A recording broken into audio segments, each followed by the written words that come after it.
Está no ar, Carreira e Suas Vozes. O talk show que conecta pessoas, histórias e negócios. Trajetórias reais, desafios, conquistas e superações que inspiram. Apresentação da empresária e mentora Cláudia Cardillo. Olá, está começando mais um episódio do Carreira e Suas Vozes. Seja muito bem-vindo, seja muito bem-vinda. Esse espaço abre diálogos para histórias e carreiras inspiradoras, conectando pessoas a negócios. Eu sou Cláudia Cardillo e no episódio de hoje nós vamos aprofundar um tema que impacta diretamente profissionais e empreendedores, que são os erros tributários que mais comprometem empresas. Eu recebo hoje uma das maiores referências em estratégia tributária e liderança financeira da América Latina. Ela é executiva C-Level, advogada tributarista e contadora. Ela construiu uma carreira de mais de 2 décadas atuando em multinacionais. Atualmente em posição global de liderança na Avantiva Technologies e vice-presidente do capítulo latino-americano do Tax Executives Institute, ela tem sido uma voz estratégica ao posicionar a área tributária como um verdadeiro motor de geração de valor. Prepare-se para uma aula prática sobre inteligência tributária aplicada ao crescimento empresarial com Juliana Zobaran. Seja muito bem-vinda, Juliana. Bom dia, Cláudia. Muito obrigada pelo convite. É um prazer estar aqui e tentar, como você mencionou, desmistificar todo esse conteúdo tão complexo que nós temos aqui no Brasil em relação à área tributária.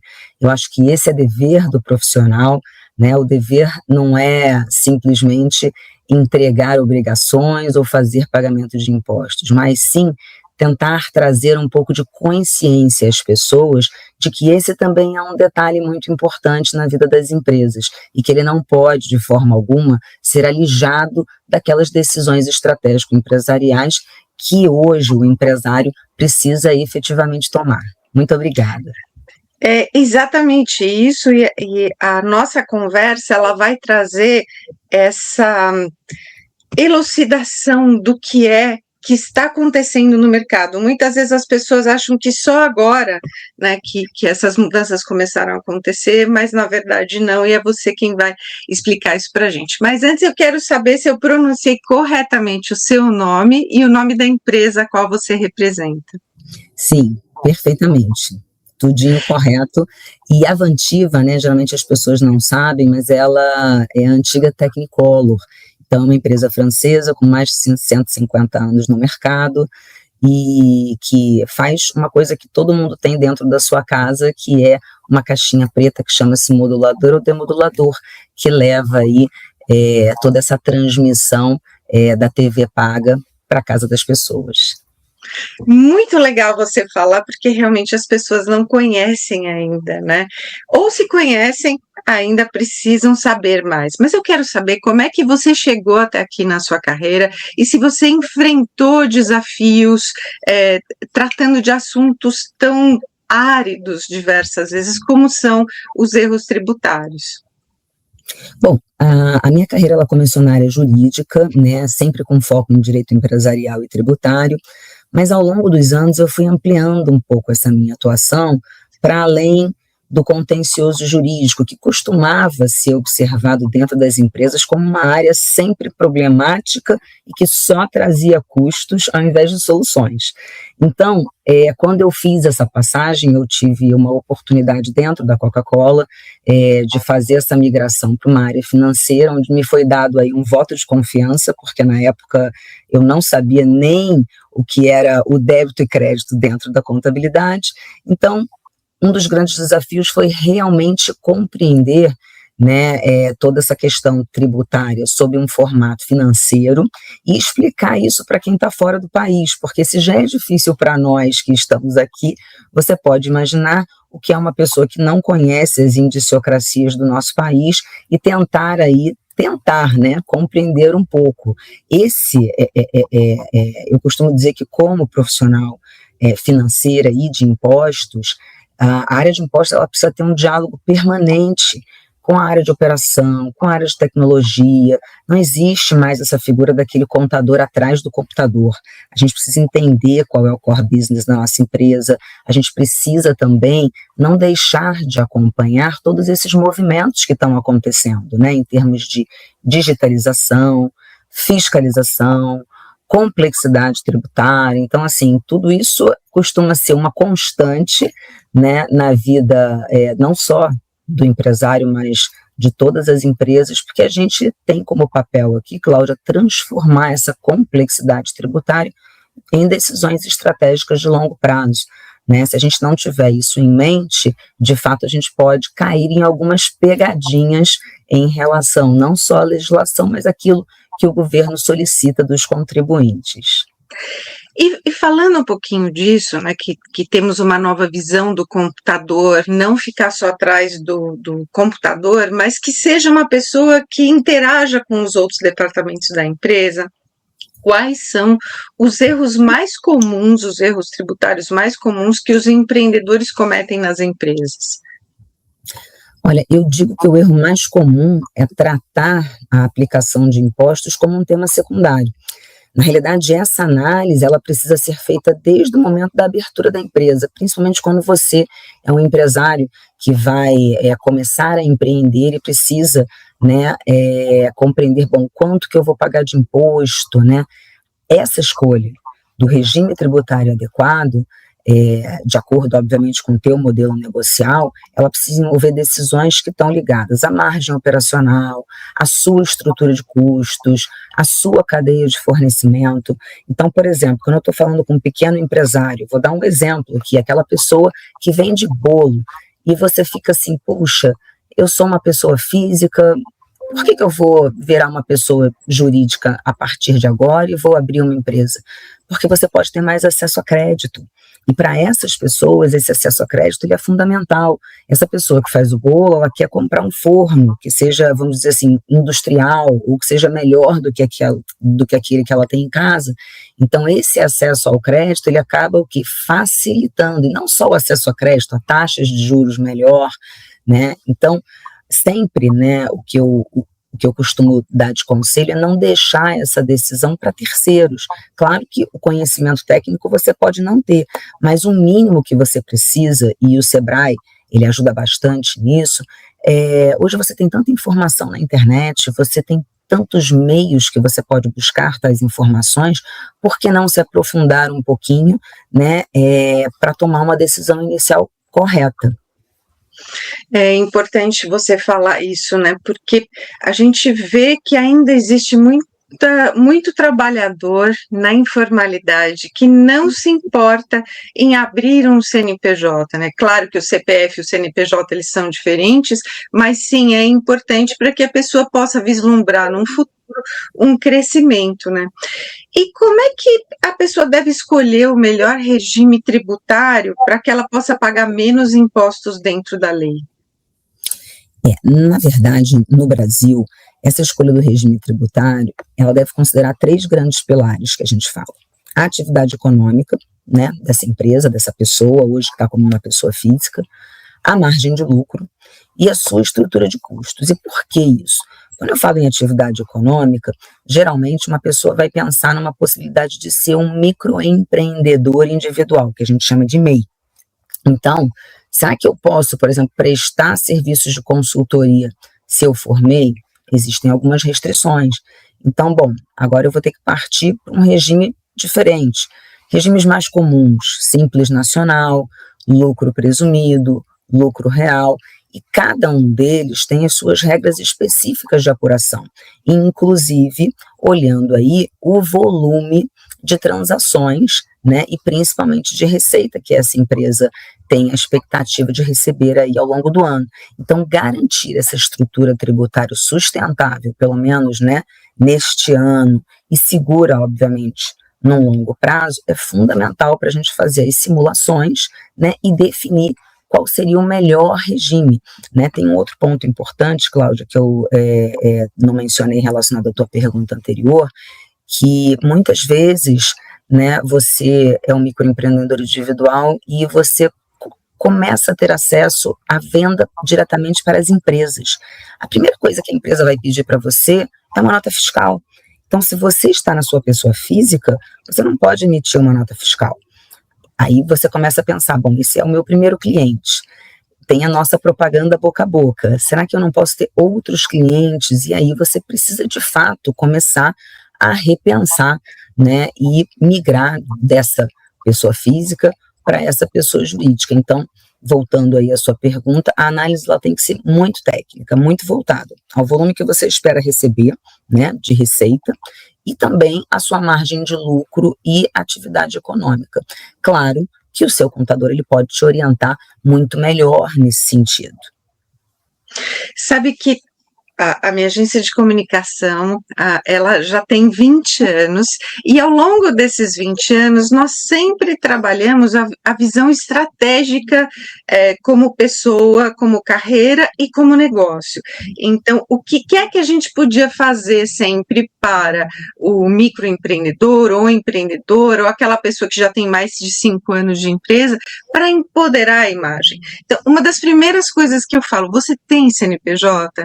Então, vamos pensar, né, em abrir, vamos cogitar abrir uma empresa para que você saia da informalidade e realmente possa atender na sua clínica, no seu consultório, e na sua empresa, porque é importante isso. A partir daí, sim, a gente consegue começar a construir uma imagem sólida, com depoimentos de clientes, com depoimentos de fornecedores, porque os depoimentos, eles também são um endorsement para a pessoa que está começando a trabalhar, né? E se ela já tem 5 anos, ou pelo menos 1 ano trabalhando na informalidade, ela já tem essa experiência.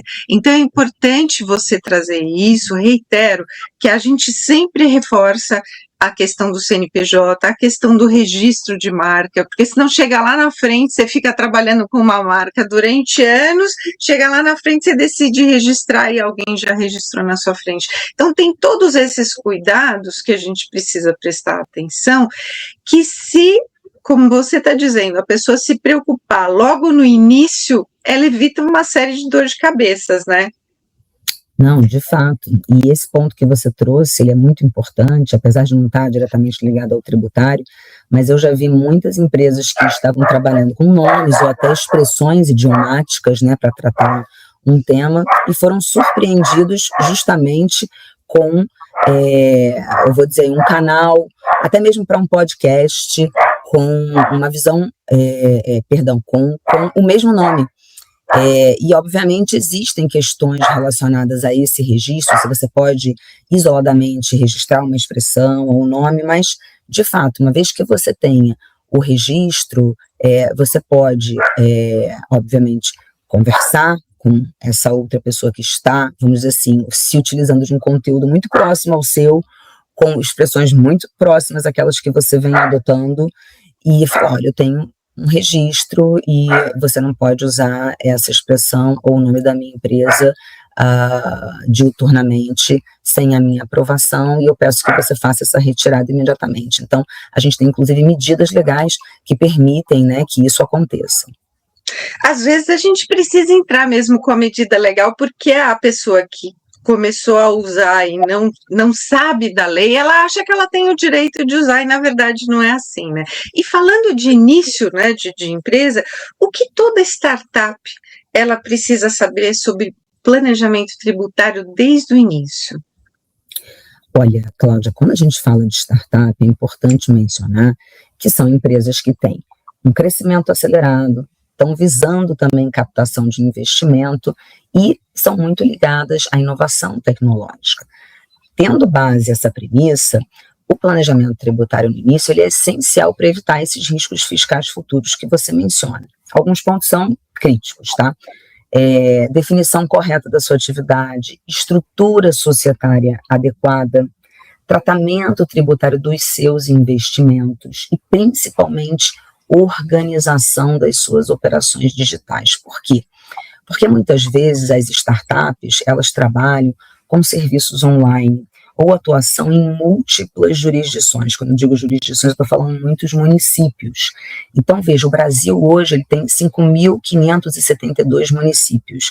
cada um com regras diferentes para efeito de imposto sobre serviço. Então, você imagina a loucura, né, que é, muitas vezes, uma plataforma digital ou mesmo qualquer prestação de serviço que você vá fazer em locais diferentes, né, e isso, muitas vezes, acaba não permitindo que a startup ela cresça de forma escalável, porque essas contingências fiscais elas vão surgir e elas sim podem comprometer aí futuras rodadas de investimento. Lembra que sempre que a gente tem uma startup, há muitas vezes o desejo, né, daquela pessoa que visualizou aquele cenário, que resolveu empreender via uma startup, de vender posteriormente o seu negócio, ainda que ele continue fazendo parte da sociedade, com um percentual menor, mas que ainda tenha poder de decisão.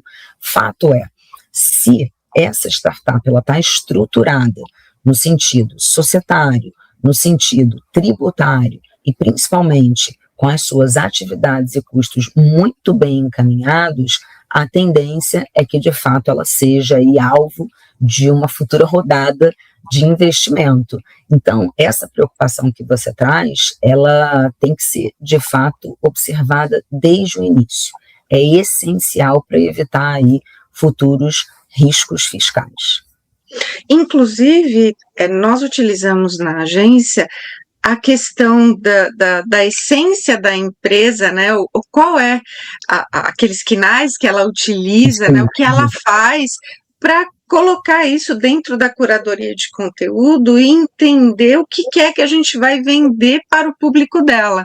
Então, é importante sim, e por isso que trouxe você aqui para a gente falar sobre esse assunto, as pessoas entenderem que desde o início, é claro que ela pode fazer uma migração na empresa, ela pode mudar, pode incluir, né? Porque eu mesma já incluí muitos ao longo dos anos, mas ela precisa começar com aquela essência que ela realmente vende, né? É isso, e você usou esse acrônimo muito importante que é o CNAE. O CNAE, para quem está nos assistindo, é o Código Nacional de Atividade Econômica.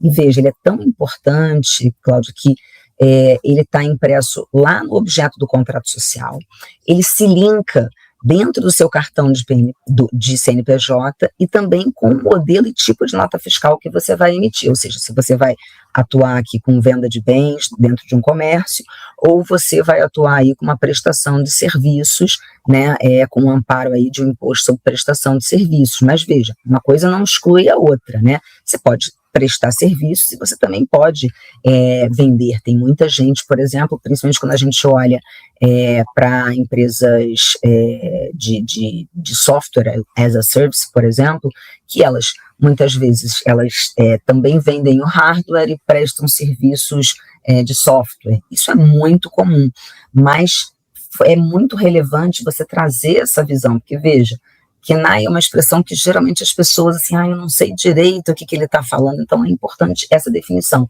Qual é a atividade econômica, o que você pretende, e a gente até já começa a falar de visão de futuro, pois se você pensa no futuro, em continuar empreendendo e prestar tipos diferentes de serviço, né, ou então, por exemplo, eu quero colocar agora uma atividade imobiliária dentro da minha empresa, você já pode fazer isso desde o início. Então, é muito importante, você pode ter várias atividades econômicas listadas dentro do seu CNPJ. E como é que as empresas elas fazem para reduzir a carga tributária de uma maneira estratégica e segura? E aqui é muito importante a gente olhar para esses limites na legislação. A ideia não é sonegar, a ideia é, de fato, pagar o montante apropriado de impostos, nem mais, nem menos. Então, a redução da carga tributária, ela ocorre principalmente por aquilo que a gente chama de planejamento tributário lícito, que envolve o quê? A escolha correta do seu regime fiscal, o aproveitamento dos créditos, se forem aplicados, e uma organização eficiente da sua cadeia operacional. O importante aqui é, de fato, como você falou, né, de forma estratégica, segura, dentro dos limites. Aqui, a prática é que, de fato, não haja sonegação.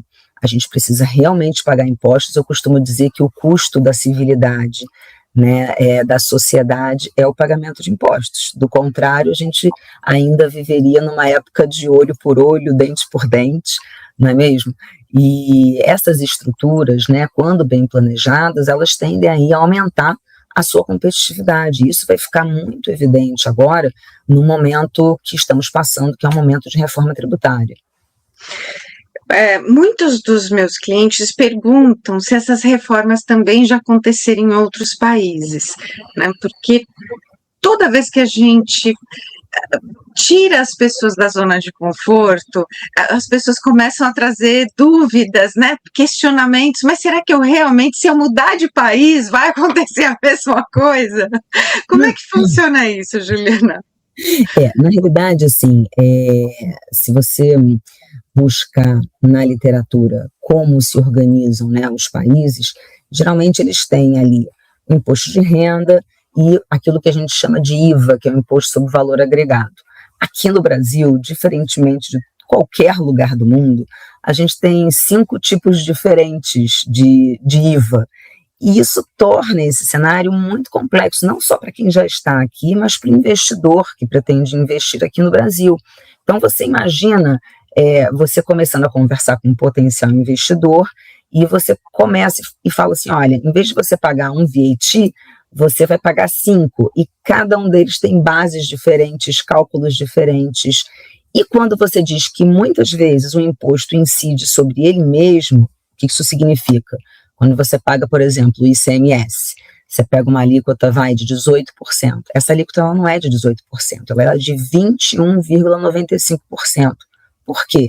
Porque ele incide sobre a sua própria base, ele é grossapado.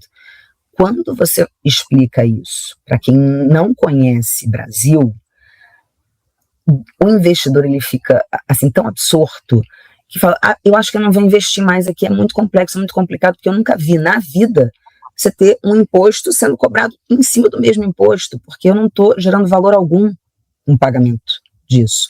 E é uma grande verdade. Então, assim, são fatos que de fato podem comprometer não só o investimento no país, mas também comprometer o crescimento do seu negócio. Quando você diz, eu tenho, né, pessoas que me perguntam, e se eu mudar de país? Atualmente, né, a gente tem vivido aí uma onda muito grande de empresas que têm ido para o Paraguai. Porque o Paraguai é 10%. Isso não pode ser analisado de uma forma isolada. A gente sabe muito bem que no Paraguai você não tem mão de obra qualificada. Então, se você não levar funcionário daqui para lá, o teu negócio já não vai funcionar, né? Então, assim, ela tem que ser uma análise holística, né, dentro de um macro cenário. Você tem que levar em consideração não só uma estrutura tributária e societária, vamos dizer, isoladamente, aqui a gente está projetando com a reforma tributária um IVA que vai ser aí entre 28% a 30%, que vai ser o maior IVA do mundo. Não tem IVA tão grande quanto esse, né? E aí você imagina, alguém quer investir no Brasil, mas ele pode, de repente, querer investir no Chile, que está próximo. Bom, aí ele vai pagar 19%. Se ele quer investir no México, ele vai pagar 16%. Claro que a gente não pode considerar os 28% a 30% como uma máxima, né? Porque você vai ter créditos de operações anteriores, então o net disso talvez não chegue nesse valor tão grande, mas é algo que assusta não só o investidor estrangeiro, mas qualquer pessoa que pretende empreender no nosso país.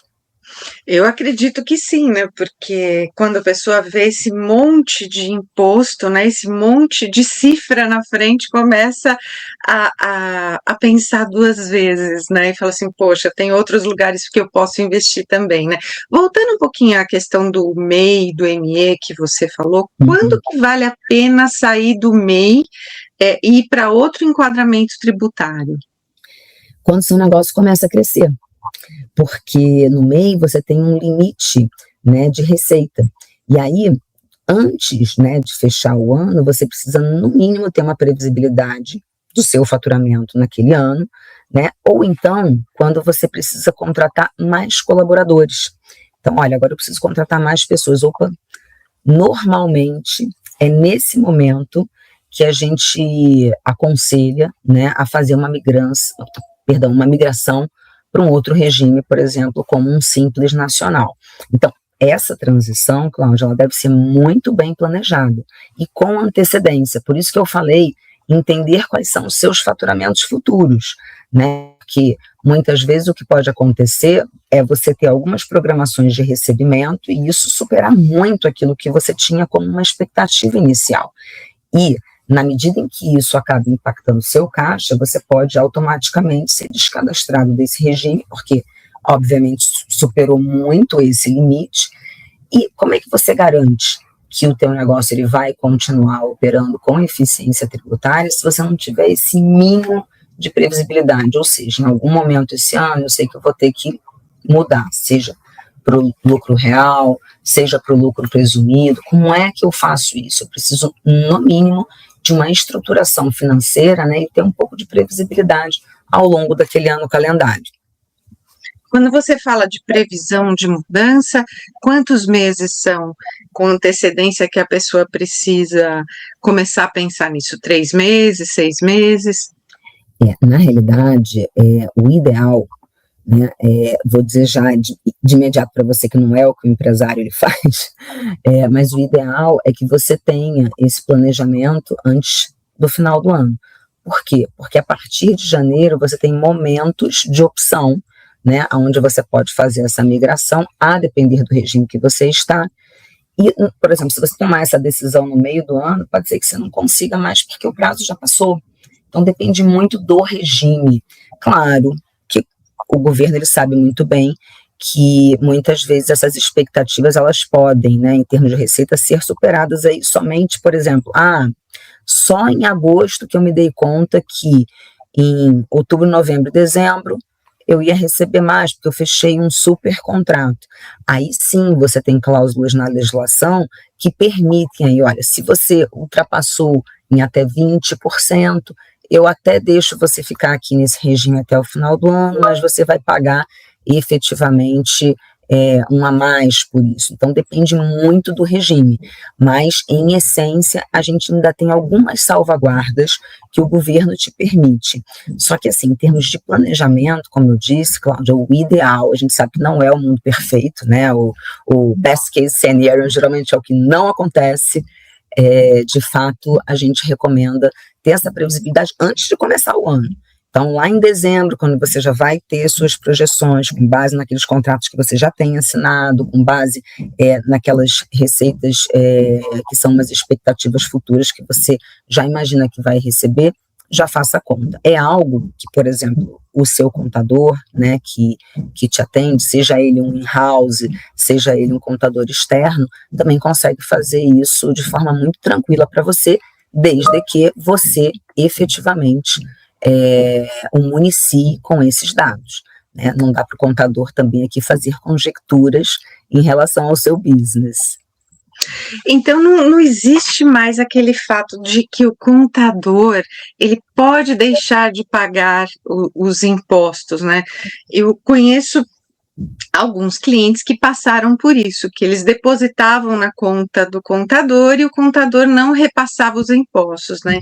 Então, e isso trouxe problemas muito sérios para as empresas que eram nossos clientes, justamente por causa disso, porque eles precisaram arcar com uma multa aí durante muitos anos, né? Além desse que eu falei, né, quais são os riscos fiscais que podem comprometer o crescimento de um negócio, Juliana?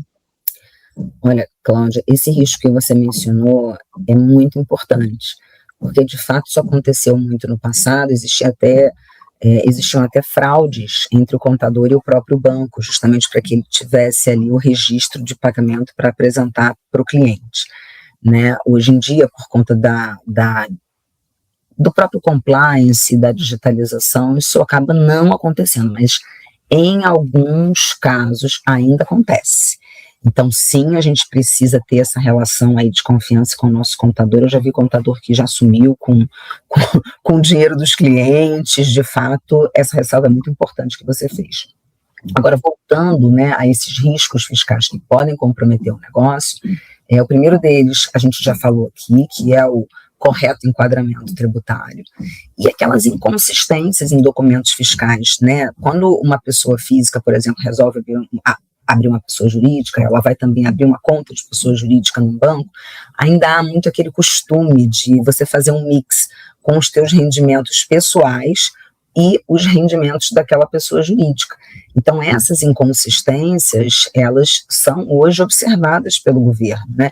Eu costumo brincar que o governo, e aí eu estou falando como um todo, tá? Federal, estadual, municipal, é como se fosse um grande Big Brother que a gente vivesse, né? Qualquer passo, qualquer decisão, qualquer Pix que entra na sua conta, né? Isso vem sendo observado. Então, justamente com esse avanço da digitalização fiscal, que hoje você tem nota fiscal eletrônica, a gente trabalha com nota fiscal eletrônica desde 2005, né? O Brasil é líder mundial. Eu trabalho, como eu te falei, numa empresa francesa, que agora que eles estão fazendo a tal da commercial invoice eletrônica.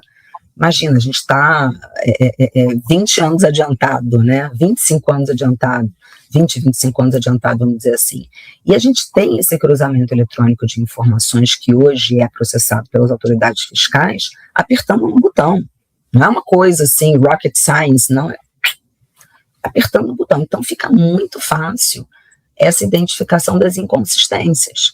Então, assim, empresas que não olham para a sua governança, né, não tem efetivamente, né, essa segregação das suas receitas, das suas despesas, né, elas podem enfrentar autuações. Isso acontece diuturnamente, independentemente do tamanho da empresa, né, aquela máxima de que o governo não está nem olhando a minha empresa, tá sim, talvez não através de você, mas através de quem compre de você, né, que é geralmente isso que ele faz através muitas vezes da retenção na fonte, né? Você prestou um serviço, custou R$100, mas você somente recebeu 80, cadê os meus 20? Seu 20, ele foi o que apropriado pela pessoa jurídica e foi repassado para o governo.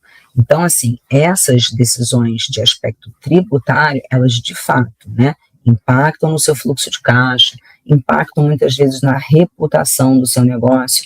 Imagina uma grande multinacional aí vendo o seu nome no headline de um jornal como sonegadora de impostos. Isso é muito feio, e sem contar a questão da imagem, a questão se é uma empresa que tem ações cotadas em bolsa, né? As ações caem assim absurdamente. É um risco e um cuidado que de fato a gente precisa ter para não comprometer aí o nosso negócio. Não só empresas, como pessoas físicas, né? Eu lembro do caso da atriz Sophia Loren, né?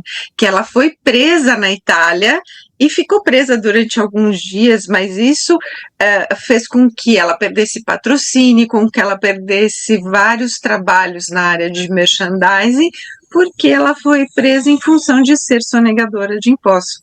E isso é muito feio, né? Num mercado em que hoje é tudo muito transparente e muito rápido, como você falou, né?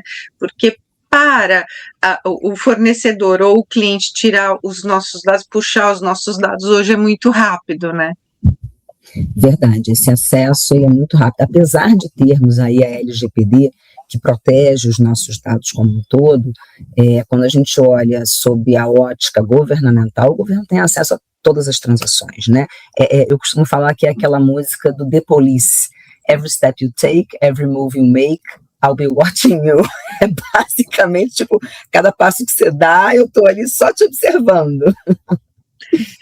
E é um momento em que a gente precisa tomar muito cuidado, né?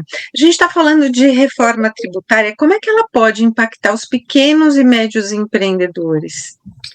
Olha, a reforma tributária, ela traz uma mudança que a gente chama assim de uma mudança estrutural.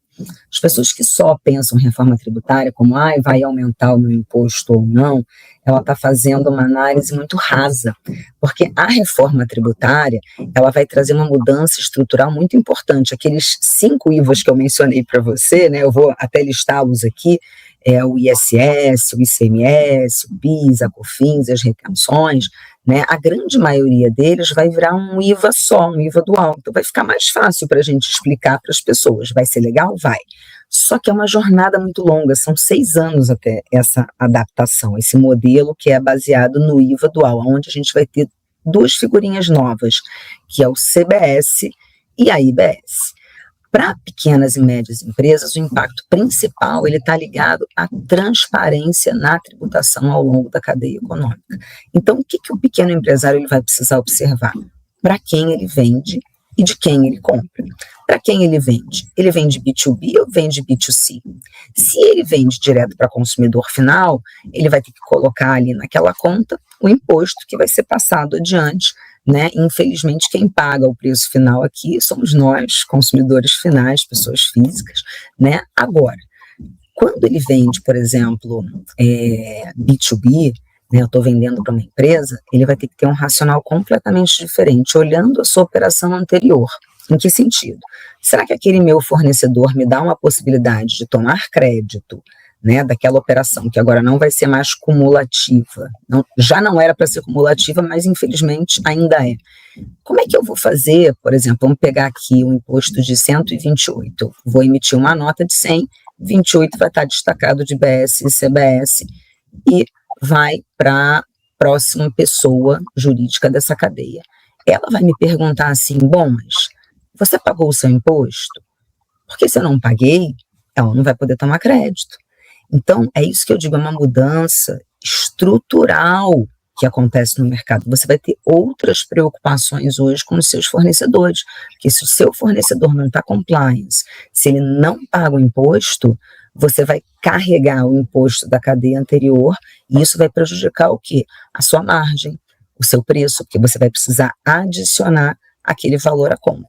Então, nesses 6 anos que eu estou mencionando aqui para você, vão haver vários desafios nessa adaptação, especialmente em relação a sistemas, a gestão desses créditos, né? Ou seja, é uma mudança de lógica mesmo, e as pessoas vão começar a se acostumar com isso. Eu dou um exemplo muito simples de pessoa física. Imagina que você entrou no supermercado e foi comprar uma garrafinha de água.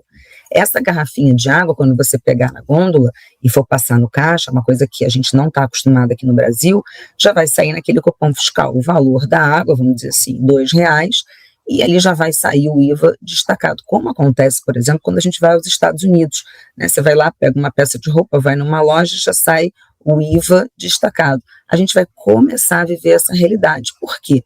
Porque hoje, qualquer coisa que você compre, você não sabe exatamente qual foi a carga tributária até aquele produto final. Você não sabe se teve isenção, se teve diferimento, se teve algum tipo de benefício fiscal que a empresa que produziu aquele produto teve acesso. Simplesmente a gente não sabe. Então isso traz, não só para o consumidor final, mas para a cadeia, né, de fornecimento como um todo, uma transparência em saber o que, ao longo da minha cadeia econômica, eu tenho aqui a visualização de quem pagou o quê, de quanto efetivamente eu vou calcular para colocar o preço final no meu produto. Então, eu vejo isso com muito bons olhos, eu acho, sim, que é uma regulação que o próprio mercado ele vai acabar se regulando, porque eu não vou querer comprar de um fornecedor que está inadimplente com o governo, né? Você vai querer continuar comprando dele? Bom, daqui a pouco o governo está batendo na sua porta e perguntando por que você está fazendo isso.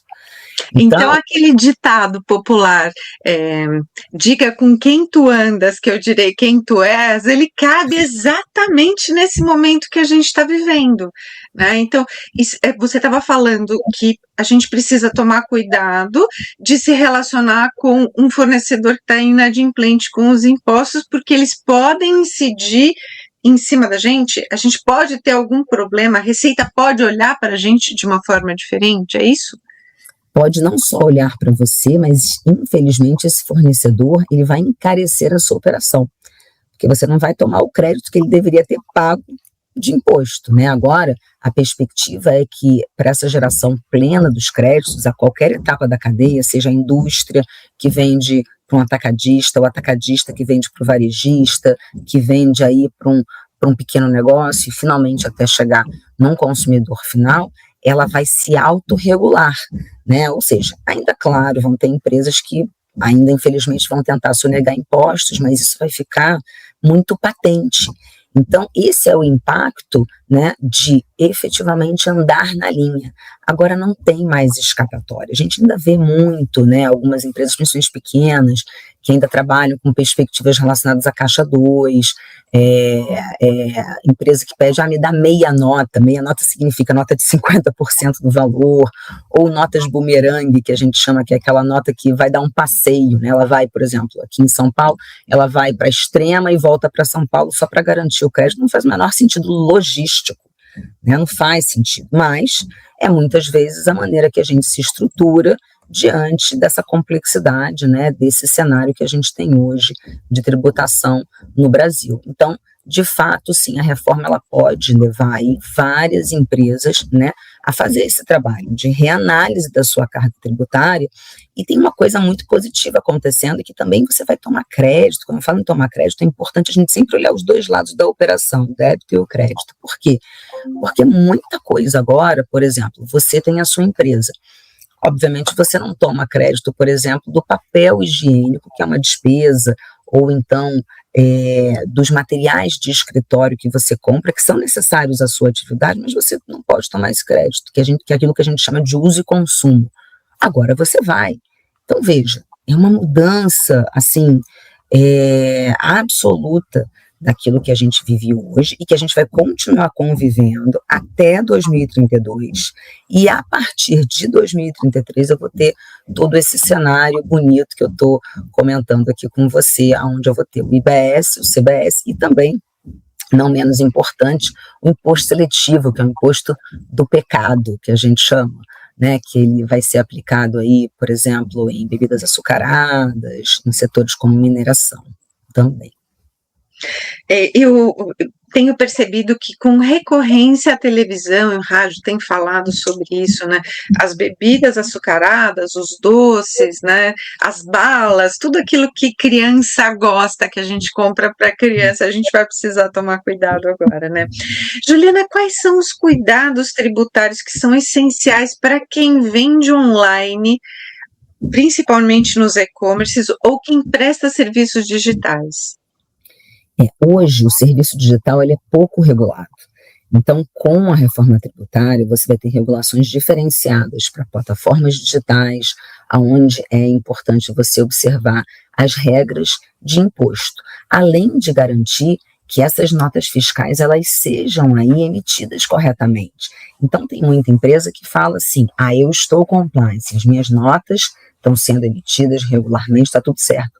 Mas e quando você recebe nota do seu fornecedor e ele não faz direito, ou ele erra muitas vezes, porque lembra, a gente tem aqui detalhes muito específicos na legislação.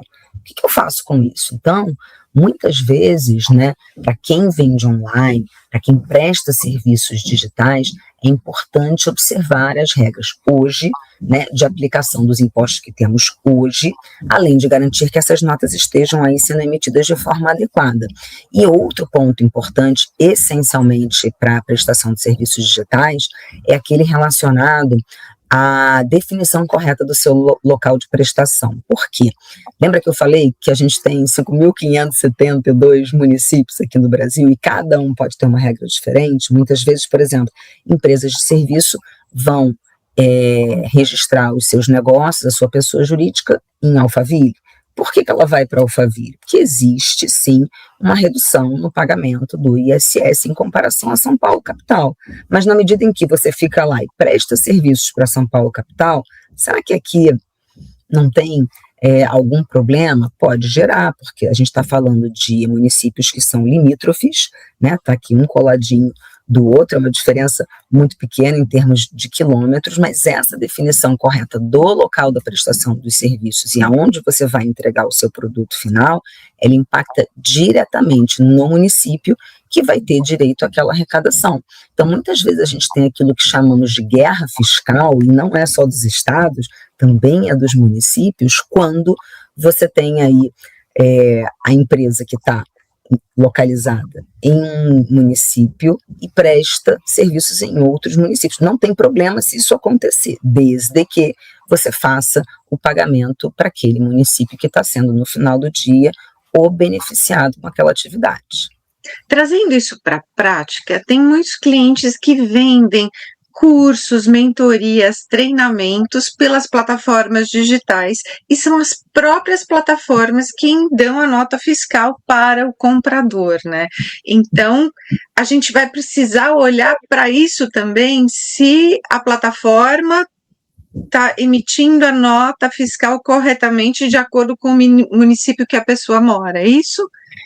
Isso, e até mais, porque muitas vezes a gente trabalha com plataformas hoje, Cláudia, que elas não estão baseadas no Brasil, elas estão lá fora. Ó, eu vou te dar um exemplo aqui, não sei se eu posso falar, mas qualquer coisa depois, o LinkedIn, que é uma plataforma, vamos dizer assim, o cartão de visita do executivo, né? Claro que hoje em dia ela não é mais uma ferramenta de busca para posições, mas você está ali, é como se fosse o Facebook do profissional, né? E como ele não está no Brasil, como é que ele faz os faturamentos? Né? Geralmente você põe o seu cartão de crédito, é considerado uma operação internacional, você paga inclusive IOF nessa operação, você paga a diferença de câmbio, porque é uma operação que vai estar aí em US dólar, e o que ele recolheu aqui no Brasil? Nada. Então, a gente fica, mas ele está prestando serviço para pessoas que estão aqui no Brasil, será que ele não deveria estar pagando aí alguma coisa de imposto? Deveria. Então, isso vai mudar muito com a reforma tributária, porque agora essas plataformas digitais que não estão presentes aqui no Brasil, e que, claro, né, a gente tem as que estão presentes, e que, como você falou, emitem nota, e a gente tem que se cercar de cuidados para verificar para onde aquele imposto está sendo pago. Agora, o grande risco que eu vejo são essas plataformas digitais que não estão baseadas aqui no Brasil, ou seja, você não tem uma entidade legal, né, um CNPJ dela aqui no Brasil, e ela vende serviço de fora. Então, existe agora, né, de acordo com a Lei Complementar 214, uma seção específica de plataformas digitais, e dizendo ainda o seguinte, que elas devem se registrar sim aqui no Brasil, e que caso não registrem, sabe o que vai acontecer? Quem paga a essas plataformas vai ficar o quê? Responsável pelo recolhimento desses impostos. Então veja que muda muito esse cenário. Eu percebi já desde o ano passado, do final do ano passado para cá, que muitas plataformas já abriram escritórios aqui no Brasil, o próprio Facebook, né, que normalmente com recorrência, né, o Meta, os clientes fazem anúncios, fazem os famosos ads, né, para poder promover seus negócios, seus cursos, treinamentos, produtos, já existe escritório. A plataforma de sites israelense Wix também já tem aqui, eu acho que em Alphaville. Já existem várias plataformas que já vêm se adequando às novas normas, e a gente percebe isso porque antes a gente recebia invoice, agora a gente recebe nota fiscal, é diferente, né? Então, é importante isso que você trouxe, e a gente precisa observar. No caso do LinkedIn, que não tem escritório aqui no Brasil, e pode acontecer do cliente precisar pagar, então ele está pagando pela plataforma, ele é premium, ele tem acesso a todas as ferramentas, ele está pagando os ads dele lá dentro, e ele também precisa pagar os impostos agora, é isso? Isso, ele vai ter agora a necessidade, caso o LinkedIn, né, ele não se cadastre, né, ele não tem aqui uma inscrição efetiva para efeito de BS e CBS, que essa também pode ser uma opção, esse encargo do pagamento de impostos, ele vai ficar realmente alocado à pessoa que está fazendo esse pagamento. Então, esse exemplo que você deu, eu sou premium, eu vou fazer um boost no meu post para que ele alcance mais visualizações. Então, essa é uma preocupação que a pessoa precisa efetivamente ter, ou seja, ela vai precisar pagar esse imposto, e como eu falei, uma mudança absurda quando a gente olha para o cenário que a gente vive hoje. Então, hoje, o governo ainda trabalha muito fortemente com aquilo que eu chamo de cérebro da reforma tributária, que é o SERPRO, né? O SERPRO está trabalhando aí desde 2023 para conseguir colocar todas essas operações, né, dentro de uma plataforma, e também colocar em prática aquilo que a gente chama de split payment, ou seja, ao invés, por exemplo, de fazer como faz hoje, de você fazer a retenção, aquele exemplo que eu dei dos 80, 20, no caso do recebimento de 100, esses 20 eles não vão mais ficar na mão da empresa, né? Isso vai ser pago diretamente no momento do pagamento e quem vai ter a atribuição de passar esse valor para estados e municípios vai ser quem? Vai ser o comitê gestor, né, que já foi criado, ainda está em processo de votação de como ainda será estruturado, ainda é bastante novo, só que é um ponto importante porque, em termos de tesouraria, que efetivamente ficaria administrando quanto de dinheiro, né, você vai pagar ali no dia a dia, quanto de imposto eu vou pagar, ela vai ter aí um sequestro do seu caixa, porque esse dinheiro que fica hoje, vamos dizer assim, na mão da pessoa jurídica, que obviamente não é dela, entre 7 a 30 dias, não vai mais ficar. Então, veja, ela perde esse fluxo de caixa. Isso já tem que ser endereçado agora. Por quê? Porque a hora de bater na porta do banco para pedir mais crédito é agora, não na hora que a coisa começar a acontecer e todo mundo ficar naquela sanha, né? Então, assim, a pessoa, né, jurídica, que ela se prepara antes, ela obviamente vai colher frutos melhores do que aquela que esperar deixar isso acontecer e ver que não tem dinheiro e ter que recorrer aí a um empréstimo ou algum tipo de financiamento. Agora, com tudo isso que você trouxe, Juliana, o que a pessoa, a empresa devem fazer quando elas recebem uma notificação ou uma autuação da Receita Federal? Olha, a melhor forma, né, de se tratar esse assunto é não ignore essa notificação. Hoje em dia ela pode, você sabe, ser feita por e-mail, ainda você receber uma cartinha em casa, mas não ignore essa notificação. Então, recebi a notificação, analisa com cuidado qual é o conteúdo daquele documento, verifica, porque muitas vezes tem um prazo legal, ou para você se explicar, ou para você, de repente, pagar um imposto que você esqueceu de pagar, ou para apresentar alguma documentação para provar, né, por que você pagou aquela quantia. Então, muitas vezes, essas notificações, elas fazem parte de programas de conformidade fiscal, ou seja, não é que a Receita Federal queira aí sair autuando todo mundo, não é assim, né, mas é como se fosse um aviso, olha, eu verifiquei aqui uma distorção, eu verifiquei que não houve um pagamento do imposto, você tem aqui como prover uma justificativa. Então, assim, esses programas de conformidade, eles são muito bem vistos porque a ideia é, de fato, resolver o problema via uma regularização ou mesmo um esclarecimento que você possa dar. Então, você ter esse acompanhamento e simplesmente não ignorar a notificação naquele momento é fundamental para evitar problemas futuros, porque aí, quando vier uma segunda ou uma terceira notificação, ela já vai vir com auto de infração, com multa, com juros, coisas que a gente, de fato, né, quer evitar.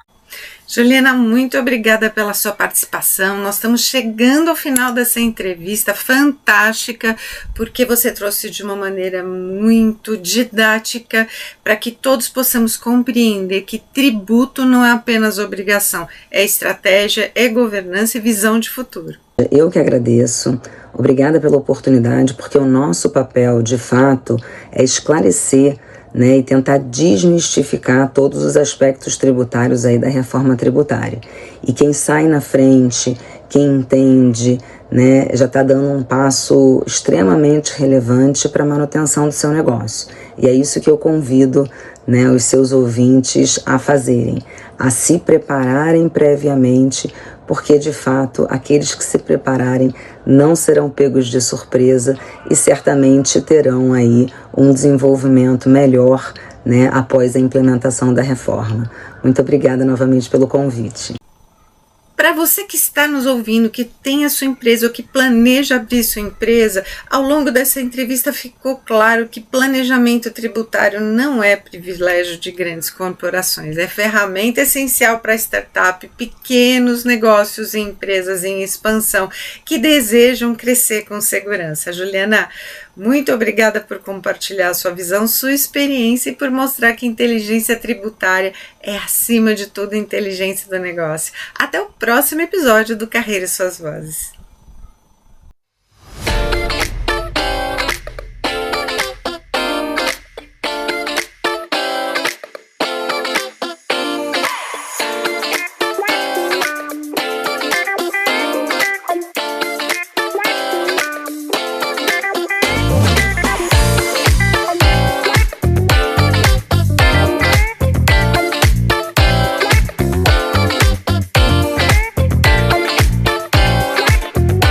Carreira e suas vozes. Sua jornada começa aqui.